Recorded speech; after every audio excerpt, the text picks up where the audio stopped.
I can't draw. This is probably one of the most common comments I get. Your art is amazing, but I could never do that, or I simply can't draw, so all this mixed media portrait thing is just not for me.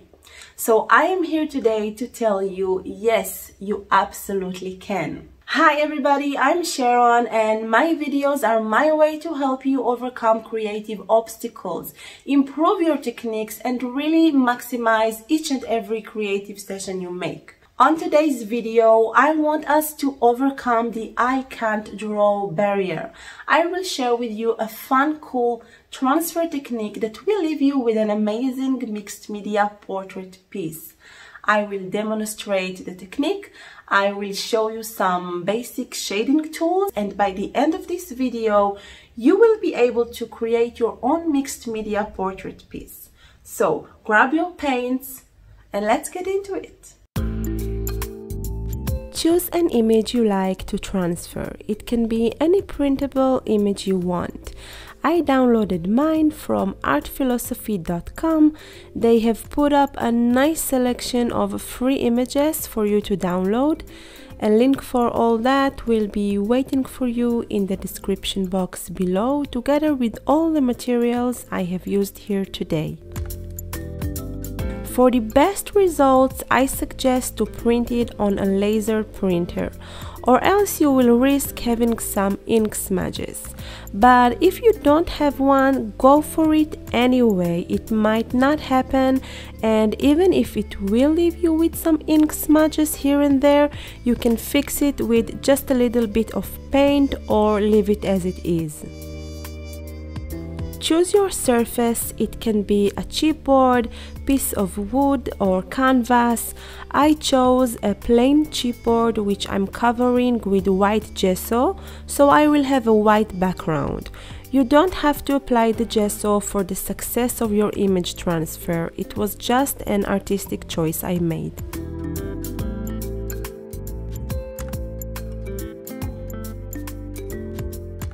The ultimate product for image transfer is medium gel, especially the soft ones.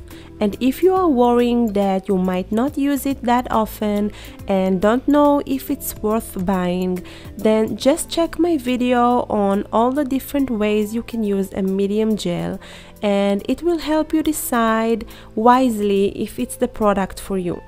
Apply soft medium gel on top of the surface and on the image itself. Adhere the image on top of your surface while both coats of medium gel are still wet.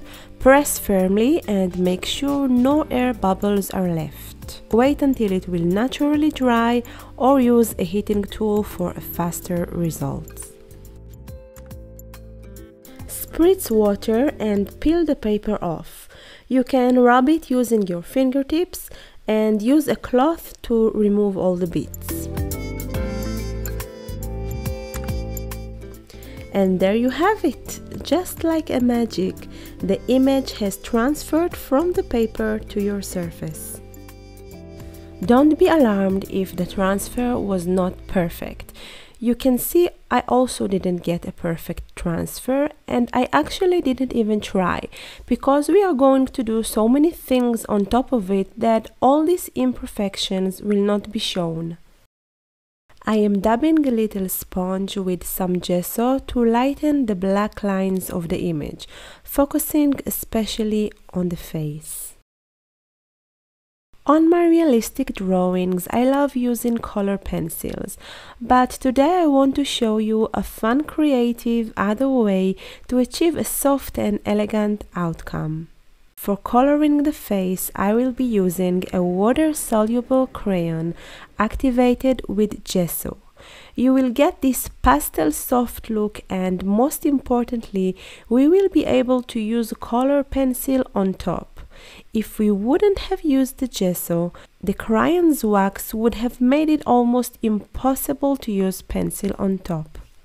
In the description box below, I will be adding the link for a video I did a few weeks ago about different ways of using water-soluble crayons. So if you want to learn more on this cool product, make sure to check it out. The image I chose was already shaded, and if you are a beginner, that will help you figure out where to place the darker shades and will do the most of the work for you. If you want to keep the shading process easy, here are some tips for you. Pick a dark flesh tone, a medium one and a light one. Start with the darker shades first and work your way up until you will reach to the lightest areas. A cool tip is to choose only one flesh tone like I'm doing here and add gesso gradually so the most shaded areas will stay pigmented while the lightest areas will be painted with almost only gesso. If you are not going for the realistic look, just like I'm doing here in this piece, you can consider shading the darker areas with purples and blues. It gives a painterly look to the face, which I really love.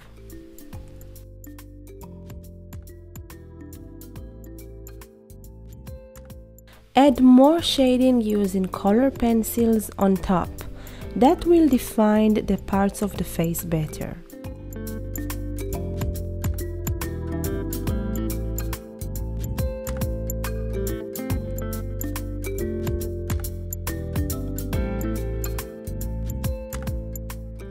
When painting the hair, start with the lightest shade first and apply a light coat on all the surface.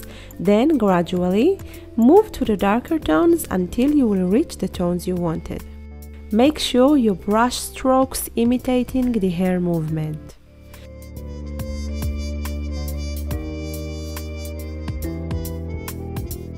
These tips will help you through your very first steps of painting a face. And if you want a more advanced tutorial and it's something that interests you, just let me know in the comments below and I will add this content in the near future.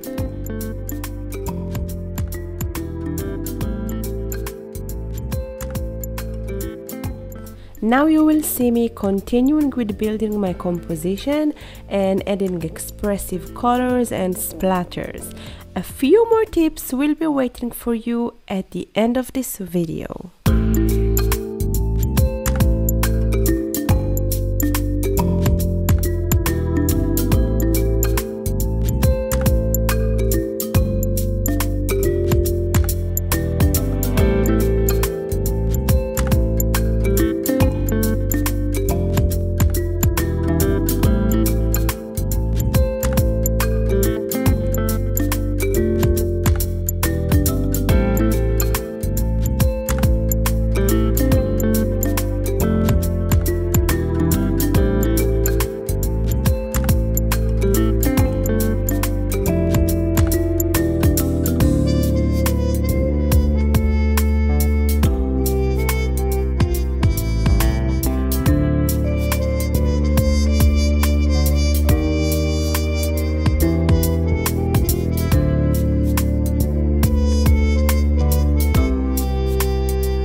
Today I showed you a way to overcome the I can't draw barrier with a transfer technique in which you can transfer any image to your surface and continue from there.